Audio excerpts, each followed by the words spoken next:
Bonjour à tous et à toutes, je suis ravie de vous retrouver aujourd'hui en vidéo pour vous présenter mon premier point lecture pour le mois de juin 2024. Au mois de juin, j'ai lu pas mal de choses, mais c'est vrai que j'ai surtout lu beaucoup de livres audio et vous allez voir que ça va assez vite se retrouver déjà dans ce premier point lecture. Il y en aura également un second avec la seconde moitié, mais du coup pour aujourd'hui j'ai 4 romans et 3 graphiques à vous présenter. Je vous afficherai toutes les couvertures parce que comme j'ai surtout lu des livres audio, du coup je les avais pas en papier et les autres que j'ai lus, je les avais que en numérique également. Donc voilà, du coup ce début de mois n'a clairement pas été très productif pour baisser ma pile et lire. Tout d'abord pour commencer, j'ai lu Le Commando du débarquement par Peggy Boudeville, c'est sorti aux éditions Fleurus et il me l'avait fait parvenir en version numérique.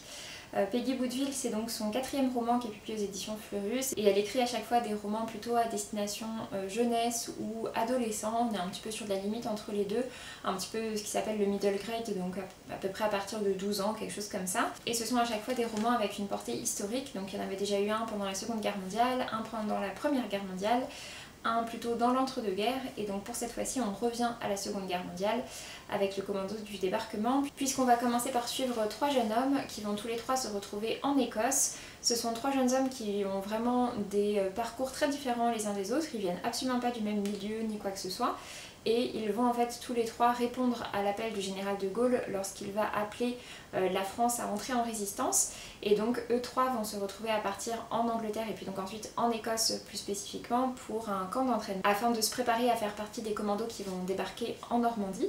Donc voilà, du coup on suivait tout ça. Parmi ces 3 personnages, en fait il y en a un des 3 qui faisait partie du roman Le Réseau Phénix, donc le précédent titre de Peggy Boudeville qui se passait aussi pendant la Seconde Guerre mondiale et qui traitait d'un réseau de résistance.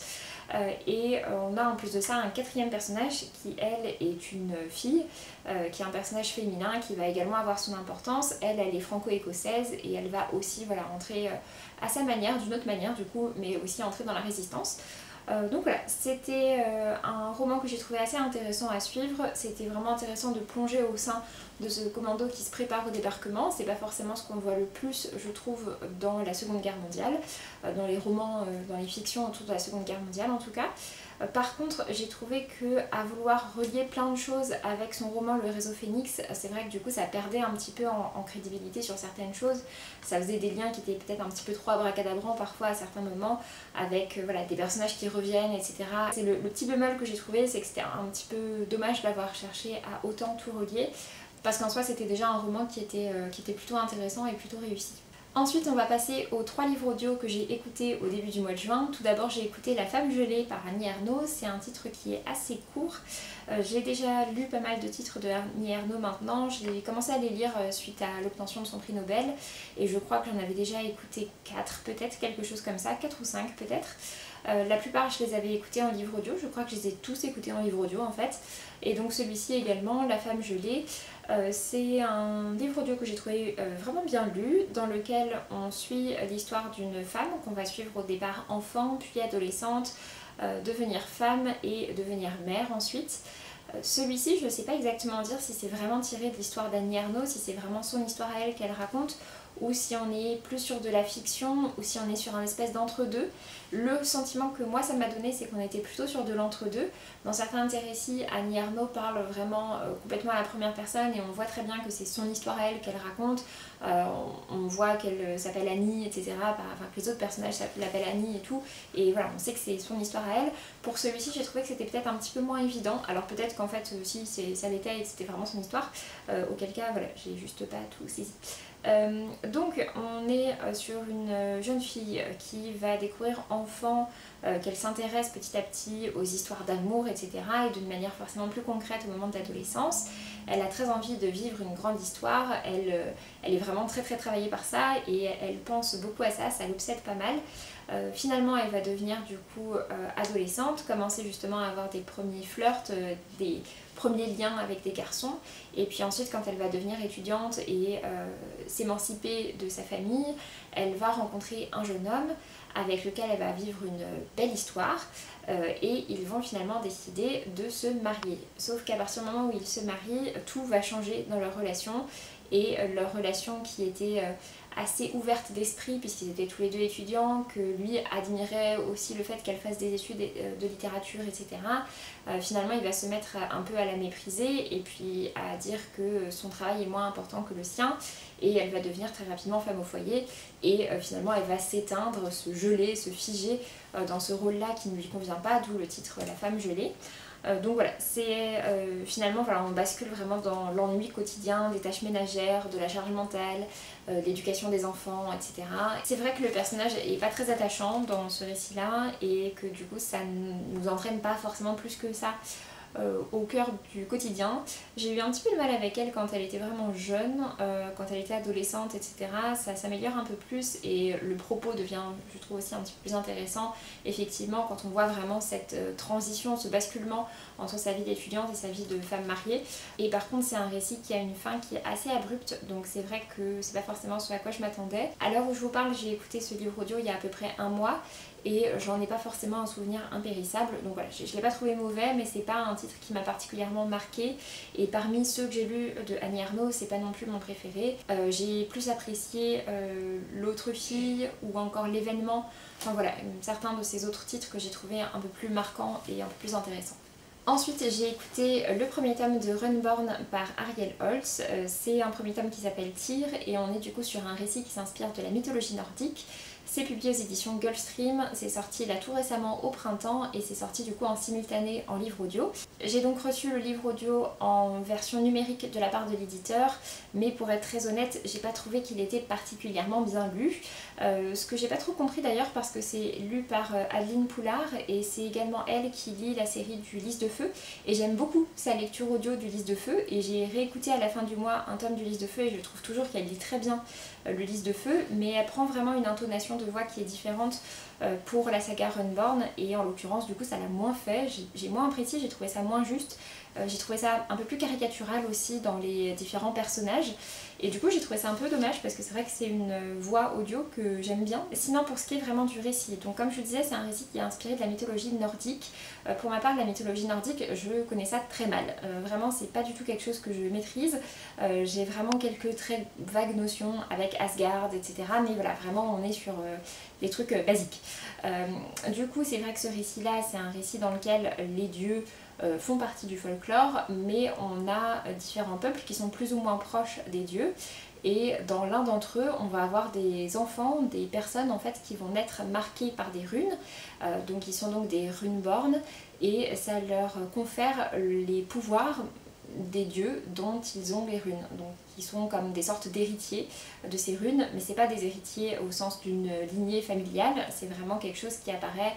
Pour l'instant on a l'impression que c'est un petit peu au hasard, on ne sait pas très bien pourquoi certaines personnes sont désignées et donc voilà, du coup ils sont des descendants de dieux et donc en l'occurrence notre personnage principal de ce tome 1 qui s'appelle donc Tyr est effectivement le descendant du dieu Tyr qui pour ma part je ne connaissais pas, donc c'est vrai que voilà, j'ai un petit peu de mal à saisir je pense tous les liens, toutes les références qui sont faites, même si Ariel Holz a quand même écrit son récit pas seulement pour les gens qui sont passionnés et très connaisseurs de mythologie nordique, donc voilà, il y a quand même des choses qui sont expliquées pour pas trop qu'on s'y perde, donc ça m'a pas gâché ma lecture, mais c'est vrai que je pense qu'il y a peut-être certaines petites références, certains petits détails que j'aurais mieux compris, qui apportent un petit plus quand on s'y connaît un peu plus dans ce domaine-là. C'est un récit dans lequel il y a pas mal de surprises et donc ça fonctionne assez bien, et comme je vous disais donc on a ces enfants qui sont marqués, enfin je vous dis ces enfants parce qu'au départ on suit trois personnages qui sont des adolescents qui sont donc marqués par des runes, qui grandissent dans un village dans lequel ils ont une volva qui va leur servir de mentor. C'est donc une femme qui a elle-même des pouvoirs, qui est très âgée, qui a traversé les époques et voilà, qui va essayer de les amener vers le rôle qu'ils sont censés prendre. Et sauf que tout va assez vite basculer dans le récit et c'est un récit qui comporte de nombreuses surprises, de nombreux plot twists, de nombreux retournements de situation qu'on ne voit pas forcément venir et qui amène un récit qui est assez intéressant. Et donc on suit notre personnage de Tyr qui au départ vit dans un pays qui est assez éloigné de tout, dans quelque chose d'assez rural et qui finalement va se retrouver projeté dans différents contextes assez différents les uns des autres. Et c'est un récit qui est construit avec beaucoup d'ellipses en fait entre les différentes parties. Justement il y a plusieurs fois des gros retournements de situation qui emmènent derrière une grosse ellipse et ensuite on retrouve de nouveau nos personnages notre personnage plutôt, surtout celui de Tyr, dans une autre situation à laquelle il doit se réadapter, etc. Donc c'est vrai que ça donne l'impression des fois que le focus n'est pas forcément fait là où on voudrait qu'il soit, qu'il y a parfois des ellipses qui sont assez grandes et qu'on aurait aimé savoir ce qui se passe à ce moment-là. Mais du coup voilà, Ariel Holz a décidé de construire son récit comme ça pour se concentrer sur d'autres événements. C'est un récit que j'ai plutôt bien apprécié, mais voilà, c'était pas non plus un récit que j'ai trouvé complètement fou. Je sais pas encore si je lirai la suite ou pas. Je suis pas du tout fermée à l'idée de le lire, mais je sais pas si j'aurai un enthousiasme incroyable au moment de la sortie du tome 2. Par contre, ce qui est assez intéressant, c'est que dans le tome 2, on va suivre du coup un autre personnage, qui est un personnage féminin qui s'appelle Elle, et qui est un personnage qui très très vite prend une direction assez différente. C'est un personnage qui est avec Tyr au début du récit, mais qui va suivre du coup une autre voie, et du coup le tome 2 a priori va se concentrer sur Elle, et finalement ce sera presque comme un tome compagnon par rapport à ce tome 1, et du coup voilà, ça m'intrigue quand même pas mal. Donc voilà, je verrai si je continue ou pas. Pour terminer du côté des livres audio, j'ai lu Mon archétype. C'est coécrit par Brandon Sanderson et Marie Robinette Kowal, si je dis pas de bêtises. Et c'est un titre que j'avais assez envie de découvrir. C'est un titre qui pour le coup n'est pas sorti en version papier ni en version numérique. Enfin, il existe vraiment que en version audio. Et il n'est pas du tout disponible sur toutes les plateformes. Par exemple, il n'était pas sur Nextory, etc. Mais il était sur BookBeat que j'étais en train de tester. J'étais en train de tester cette application-là. Je vous ferai, je pense, un retour à l'occasion. Donc voilà, c'était l'occasion de le découvrir. Je sais qu'il est également disponible sur Audible, si jamais ça vous intéresse. Donc dans ce récit-là, ça m'intéressait parce que c'est écrit par Brandon Sanderson, même si pour le coup on n'est pas sur de la fantasy, on est sur un récit de science-fiction, et c'est un récit qui est assez court, c'est-à-dire que s'il était en format papier, c'est un récit qui ferait je pense entre 150 et 200 pages, donc voilà, on est quand même sur un format assez court, donc forcément les événements sont assez rapides. Dans ce récit-là, qui s'appelle donc Mon archétype, le principe c'est que lorsque certaines personnes commettent des actes qui sont néfastes, la société qui est très médicalisée, très informatisée et assez contrôlante envoie un archétype, donc un double de cette personne, afin de tuer la première version, afin de capturer et souvent tuer la première version et de la remplacer ensuite dans la société. Et donc en l'occurrence, nous, notre personnage principal que l'on va suivre, c'est un archétype, c'est une personne, c'est un clone en fait, qui a été généré pour arrêter sa version réelle, qui est accusée d'avoir tué son mari. Le clone que l'on suit ne comprend pas pourquoi est-ce qu'elle a tué son mari. Au départ, elle pense que c'est un complot, que c'est faux, parce qu'elle adore son mari. Et donc voilà, petit à petit, elle va apprendre à découvrir pas mal de choses. Elle va se rendre compte également que le monde dans lequel elle vit est un monde très artificiel, qui est beaucoup fait d'illusions et de faux semblants, et dans lequel on joue beaucoup sur nos perceptions et sur le fait de fausser nos sens pour nous faire croire à certaines choses, nous faire croire à des paysages, nous faire croire à des physiques qui ne sont pas réelles. C'est également un récit dans lequel il y a quelques petites références au jeu de rôle. Si vous n'êtes pas passionné de jeu de rôle, ça ne vous perturbera pas plus que ça. Il y a quelques petites références à droite à gauche, une ou deux décisions qui sont prises en jetant un dé, mais c'est plutôt présenté sous la forme du fait que notre personnage aime le jeu de rôle et que du coup elle va faire ça. Et voilà, c'est peut-être deux décisions au cours de son récit. Donc c'est vraiment pas quelque chose de central, mais voilà, c'est une petite référence. Et sinon vraiment on est plutôt donc sur un récit de science-fiction avec un gros côté d'enquête à l'intérieur. J'ai trouvé ça plutôt prenant, j'ai bien apprécié, j'ai trouvé que la lecture audio était bien faite. Alors oui, c'est un récit qui est assez court et c'est pas forcément le récit le plus marquant. Si vous voulez découvrir Brandon Sanderson, c'est vraiment pas celui que je vous recommande. C'est pas représentatif, je trouve, de ce qu'il fait d'habitude, mais j'ai trouvé ça plutôt sympa. Pour terminer côté roman, celui-ci je vais pas vous m'éterniser dessus, mais au début du mois de juin j'ai terminé le tome 2 de Ludo Mentis Asiem, qui est une très grosse fanfiction Harry Potter qui est écrite par Yelena. Je vous en avais parlé dans un de mes précédents points lecture et je reviendrai plus en détail sur la série quand je l'aurai terminée, ce qui n'est pas pour tout de suite parce que c'est quand même assez costaud. Et du coup on va pouvoir passer ensuite à mes lectures graphiques, et donc j'en ai 3 à vous présenter aujourd'hui. Le premier, il s'agit du Maillot de la Discorde. C'est un récit qui m'intriguait bien pour le contexte historique, puisqu'en fait c'est un récit qui mêle du football et de l'histoire. Donc pour ma part, je suis vraiment pas une passionnée de football, c'est vraiment pas un domaine que je connais très bien ni quoi que ce soit, donc c'est pas ça qui m'a attirée dans ma lecture, mais c'est un récit en fait dans lequel on va suivre la première équipe de France qui va participer à la toute première Coupe du Monde de football qui va se passer en 1930 en Amérique latine, donc ils vont partir en paquebot jusque là-bas, et donc à l'époque on n'est pas du tout sur une équipe professionnelle ni quoi que ce soit, on n'est pas sur des joueurs qui gagnent leur vie en étant footballeurs, c'est pas leur métier. et on va suivre particulièrement le destin de 2 joueurs qui font partie de cette équipe de France et qui vont ensuite avoir des destins très différents dans la suite de l'histoire. Puisque d'un côté on va suivre Villaplane, Alexandre Villaplane, qui était du coup le premier capitaine de la première équipe de France à la première Coupe du Monde, et donc lui va devenir un collaborateur et va même devenir en fait un officier de la Gestapo, etc. en France, donc c'est vraiment quelqu'un qui va devenir assez haut gradé dans l'armée allemande et complètement collaborer avec l'Allemagne.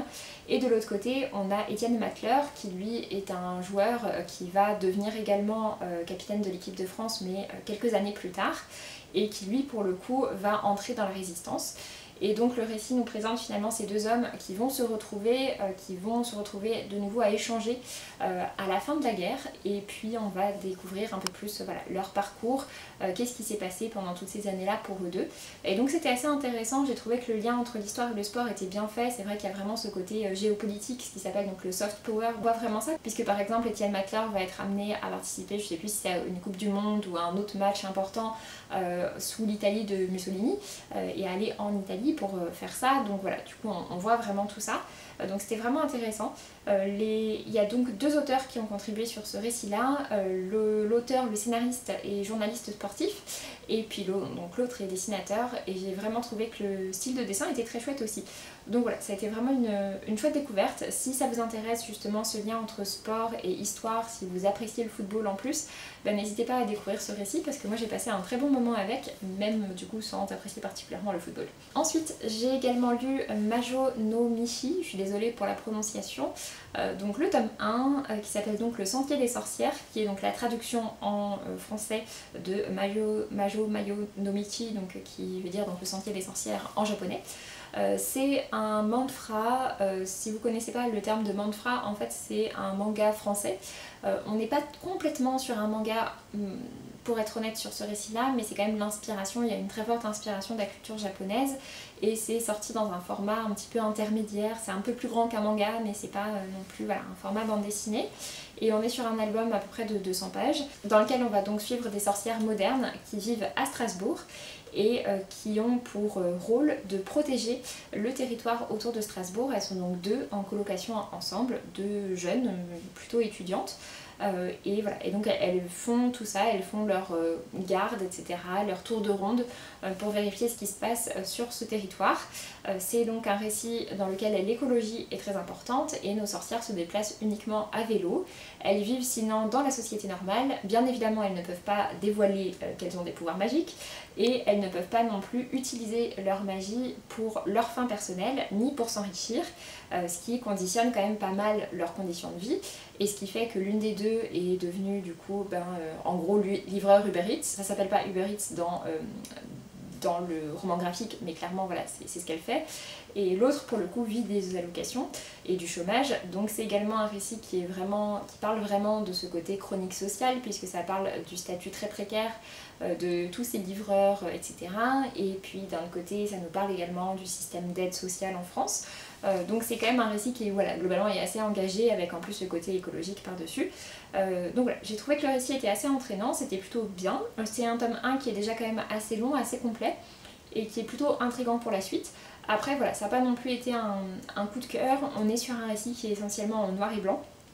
Et je trouve ça presque un peu dommage parce qu'en fait les premières planches sont en couleur et vraiment les premières planches sont très belles avec des couleurs pastel et si tout l'album avait été comme ça aurait vraiment été très beau. Mais voilà, donc j'ai plutôt bien apprécié, à voir ce que ça donne pour le tome 2. Je serais curieuse de le lire, ce sera pas une priorité mais je serais quand même curieuse de le découvrir. Et du coup le dernier titre que j'ai lu, il s'agit de L'amour est au menu, le premier tome. Pour le coup celui-ci c'est un manga qui est un yuri, donc les yuri c'est les histoires d'amour entre 2 femmes. En l'occurrence ici c'est un premier tome et c'est chez Akata, donc c'est une maison d'édition qui met beaucoup en avant la diversité mais qui n'est pas connue pour avoir des mangas avec des scènes olé olé ou quoi que ce soit. Donc avec ce tome 1 on est clairement juste sur la rencontre entre nos 2 personnages qui sont donc 2 voisines. L'une des 2 aime beaucoup cuisiner, elle a un compte Instagram sur lequel elle partage ses repas, etc. C'est vraiment sa passion, mais pour le coup elle a un petit appétit et en plus de ça elle vit toute seule et donc du coup elle n'a pas forcément une grande motivation et un grand amour pour le fait de manger. Elle aime plus préparer à manger que manger. Et à côté de ça, elle a une voisine qui travaille pas mal également et qui, elle, a un très solide appétit. Et elles vont donc finalement commencer à échanger ensemble et à discuter autour des repas, puisque un jour, la voisine qui aime cuisiner va proposer à l'autre de lui donner à manger parce qu'elle s'est motivée un jour voilà, à créer des gros plats, parce que finalement c'est ce qu'elle préfère, c'est pas les petits plats mignons qu'elle poste sur Instagram. Sa voisine va trouver ça super bon, et donc voilà, petit à petit elles vont se rencontrer, elles vont commencer à manger un peu plus souvent l'une chez l'autre, à se découvrir, etc. Et donc voilà, on commence à les voir ensemble. Donc c'est vrai qu'au départ c'est vraiment une histoire plutôt d'amitié qui se tisse entre elles, et à la fin de ce tome 1 on est toujours plutôt sur une histoire d'amitié, mais dans laquelle voilà, il commence à y avoir des petites choses qui laissent penser que ça va évoluer sur une histoire d'amour. On sait que ça va évoluer sur une histoire d'amour, la série s'appelle L'amour est au menu, donc voilà, il n'y a pas beaucoup de suspense, mais voilà, pour ce tome 1 en tout cas on est vraiment sur la rencontre entre les deux personnages. C'est un tome 1 que j'ai trouvé très mignon, c'est un récit qui est très simple mais vraiment dans le bon sens du terme, dans le sens où c'est un récit qui est doux, dans lequel il n'y a pas de drama, il n'y a pas de grands trucs catastrophiques ou quoi, juste voilà, ces deux personnages qui apprennent à se rencontrer, leur amour pour la nourriture. C'est un récit qui est assez alléchant, assez réconfortant, et voilà, j'ai passé un chouette moment avec et je lirai la suite pour le coup avec plaisir. Donc voilà, sur ce j'en ai donc terminé avec les livres que je voulais vous présenter pour aujourd'hui, j'espère que ça vous aura plu. N'hésitez pas à me dire si vous avez déjà lu certains de ces livres ou bien s'il y en a certains que je vous ai donné envie de découvrir. Et puis pour ma part je vous laisse et je vous dis à très bientôt pour une prochaine vidéo. Salut!